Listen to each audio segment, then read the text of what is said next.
what are your daily lifestyle practices to help you heal your multiple sclerosis? You can heal, but there's a lot of changes that you probably need to make. And that is what today's talk is all about. So stay tuned, and I'm going to go through all of these pillars of health that you need to start changing, most likely to get better.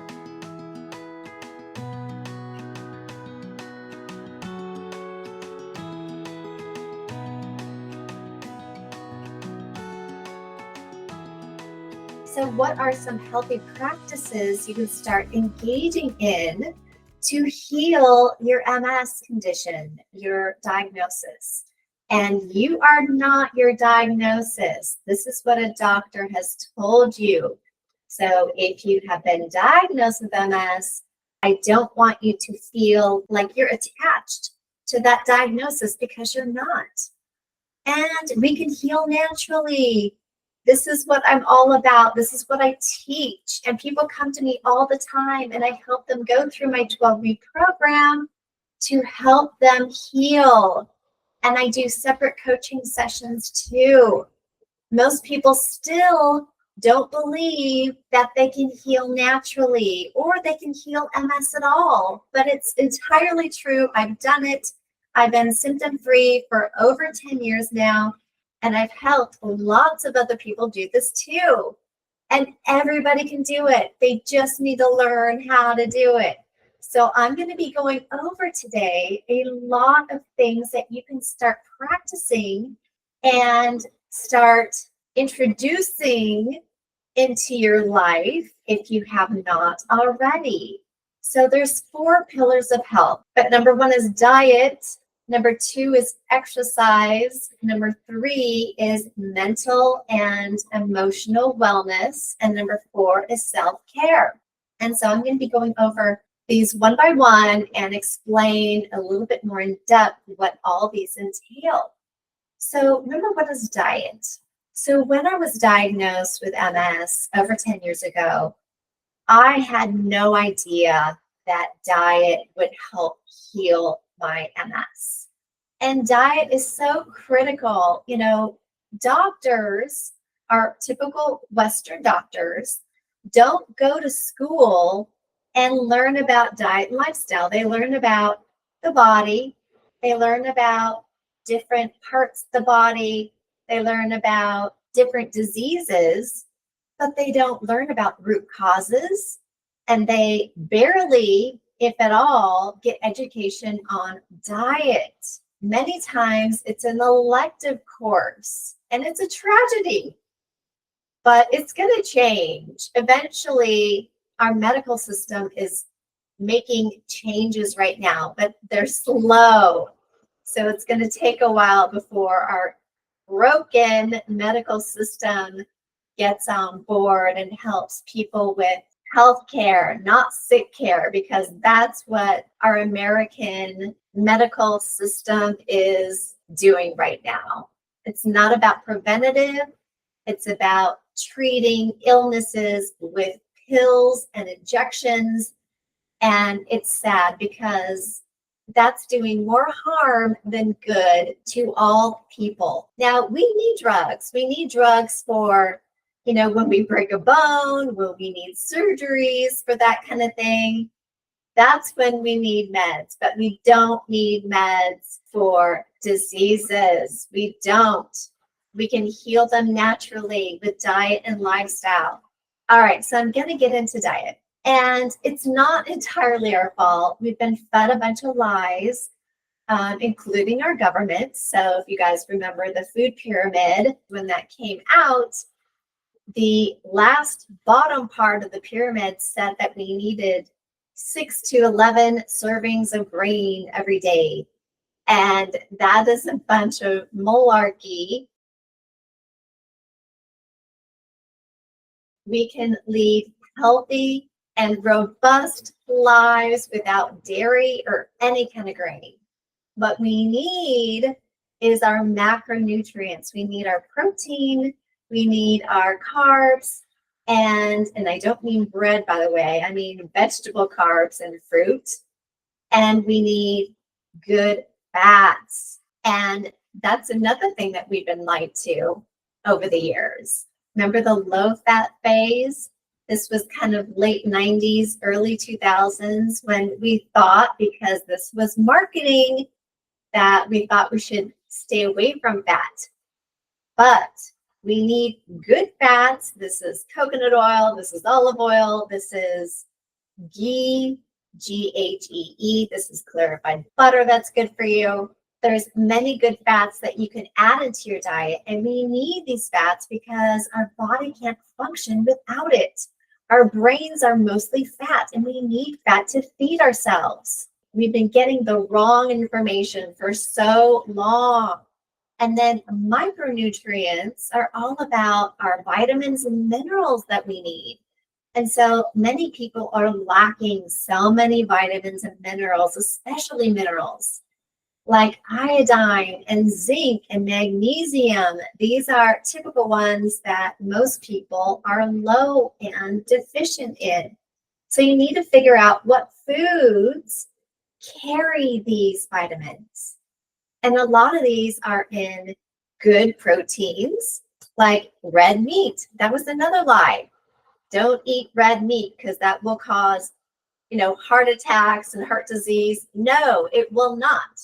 So red meat, especially meat from wild animals or grass-fed or pasture-raised cattle, is nutrient dense, and they carry a lot of these vitamins and minerals that our bodies need. Organic chicken, wild-caught fish, these are really good proteins that we need.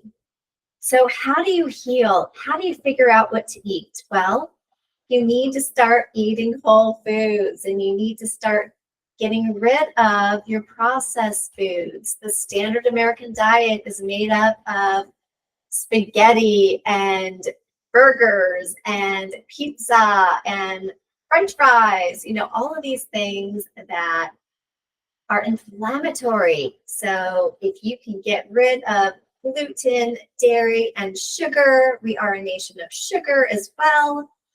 And your typical American gets 17 teaspoons of sugar per day. And that is not sustainable. Our bodies cannot handle that. And once you wean yourself off of sugar, guess what? You're not going to like it anymore. Your taste buds will change. And that's a good thing. Then you'll start eating a lot less sugar, no sugar at all. When I weaned myself off of sugar, when I tasted it again, after about 6 weeks, I hated it. It was too sweet for me. I don't like the taste at all. So this is what you want. And you might ask, well, Adrienne, do I do paleo? Do I do keto? Do I do vegetarian? Do I do vegan? Well, guess what? Animal protein, I'm all for. So if you decide to go vegetarian or vegan, or if that's what you are now, there's like 10% or less of people that can survive on a vegan diet. And those people have to be so careful to get enough protein, eat the right plant-based foods to get enough protein in their bodies to survive. And most people can't do it. So I want you to learn, you can handle some grains, but I want you to learn what gluten versus grains are. If you can cut out gluten out of your diet, you're going to be so much better off. Most people don't realize how damaging gluten is to our bodies. It's a protein found in wheat, rye, barley, for example, and most people can't tolerate it. But we don't realize that when we get sick, that can be part of the catalyst. Dairy, cow's milk is horrible for you because most of those cows are sick. Most of these cows are not grass-fed or pasture-raised. They are fed a bunch of garbage like corn or oats. These are things that cows do not eat. So these are things that cows don't eat. So when we eat or when we consume milk, from sick animals, guess what? That isn't good for us. And really, when you think about it, milk, what is milk for? Milk is for that mammal's young. So how is it that we as humans drink cow's milk? And by the way, when we get to a certain age, when we get to about 3, 4, 5 years old, we can't process dairy anymore. And that's when we start weaning off of milk from our mothers. So that's another reason why we can't handle dairy. It's not sustainable and it's not healthy for you. And then sugar, I already talked about that. So if you can wean yourself off of sugar, you're going to do so much better. So I want you to learn what a good fat is versus a trans fat, what a grain is with gluten and without gluten. I want you to learn how much protein and veggies you need to live a healthy life. I took a year-long course in learning all of this. This is how I got certified as an integrative nutritional health coach. And not only did I heal myself, but I help people do this. People are amazed at how much they learn during my 12-week program. And you can do that too. So the second pillar of health is exercise. We live in a sedentary lifestyle now. It wasn't like how it was when I was a kid. When I was a kid, I used to go outside and play with all my neighborhood friends, like all day long, like in the summer. Like I never used to go home until the street lights came on. And man, did we have so much fun. We didn't have cell phones. We had bikes. We had Barbies. We had army men. We had matchbox cars. And we got dirty. And today's society also kind of teaches you that getting dirty is bad, but there are actually really healthy soil microbes in the dirt that are really good for you. So like gardening and getting dirty is really healthy for you. And then getting outside, exercise, you just need to move your body every day. You can do that at home. You don't have to join a gym. You can go on more walks. Getting outside is really important because you want to get sunlight on your skin. You want to get that vitamin D. Now, of course, you're going to need a vitamin D supplement because most of us can't get enough vitamin D from the sun or food. Even us healthy people, I take my vitamin D with K2 every day because the K2 helps absorb that D3. I take lots of other vitamins and minerals too, and I make sure I get a lot of those through the food I eat. But move your body every day. It's also important to ground yourself. I am talking to you and I have my feet on a grounding pad right now. And I'm getting health benefits from talking to you right now. So what happens is the negative ions from the grounding device, or when you're outside in your bare feet walking on the grass or walking on the ground, you get these negative ions that come up through the ground and into your body, and it balances out your body and it reduces inflammation. There's been scientific research on this. I have a book called Earthing. There's a movie called Earthing or Grounding, and just Google Earthing movie and you will find it. It's pretty darn incredible. So sleep on earthing sheets or grounding sheets. I do every night. That is going to help you. But getting outside, there are chemicals, natural chemicals in trees and foliage. And when they give off these natural chemicals, we breathe them in. And guess what? They create NK cells, natural killer cells. And guess what these cells do? They help fight off disease. So the more you can get out in nature or go walk in your neighborhood where there's lots of trees and foliage, the better it is for you. The third pillar of health is emotional and mental wellness. And I didn't learn about this, and I'm going to be honest, until after I healed. But when I took my health coaching course, I learned about this. And too many negative emotions or past traumas is most likely a catalyst for your disease, believe it or not. I was shocked when I learned about this. And then I had a friend who told me, they said, Adrienne, you have a pretty traumatic and tough childhood. I really didn't believe them at first, but then I really sat back and thought about it. And I realized that I did have childhood trauma. I had a mother who was a narcissist, and anybody who has dealt with a narcissist, you know how traumatic that can be, especially if you spend a lot of time with this kind of person. And I had to heal myself. I had to forgive my mother for all of the damage that she's done over the years. She's made me feel guilty. She had an anger issue. She was always angry about something, always telling me how bad I made her feel, which that is what a narcissist does. Now, the other thing is you might have been in a tragic car accident. You might have been raped. You might have experienced some sort of other kind of trauma in your life. So you need to figure out what that is and how that might be trapped in your body. And there's so many people who are professionals in this field, and I'll name a few. Gabor Mate. He is a physician and author who emphasizes on how childhood stress and emotional trauma can be a catalyst for disease, and how this disease can manifest much later in life. And that is what happened to me.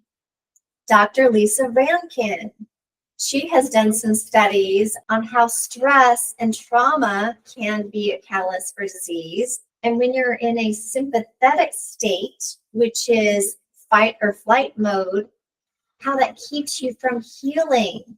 So she learned that you need to be in the parasympathetic mode to start healing. This is rest and digest. And then Pat Augen, she's another person, and her approach is relevant to how emotional trauma can get trapped in the body and how it can be embedded in our tissues and how we need to let it go. And then the fourth pillar of health and things you need to do to really step back and take a look at yourself is self-care. Self-care is so much more than taking the weekend off or going to bed when you're tired. It's looking at the whole picture. Do you love what you do? Do you love your job? Are you stressed at work? Are you a stressed mother? Are you a stressed father? Do you have financial stress? Do you get up in the morning excited about your day, or do you dread your day? What kind of personal relationships do you have? Do you have a great family relationship? Or do you have one that stresses you out? Do you have good friends that you can count on and talk to? Do you have a partner that you not only love but adore? I've been married for 20 years, and guess what? We just celebrated our 20th year anniversary, and I adore my husband. To this day, I feel like I love him more and more every day. I hope for you that you're in a relationship like that. And if you're not, then you need to start loving yourself. So many people that don't enjoy being alone. I'm an only child, so I'm used to being alone.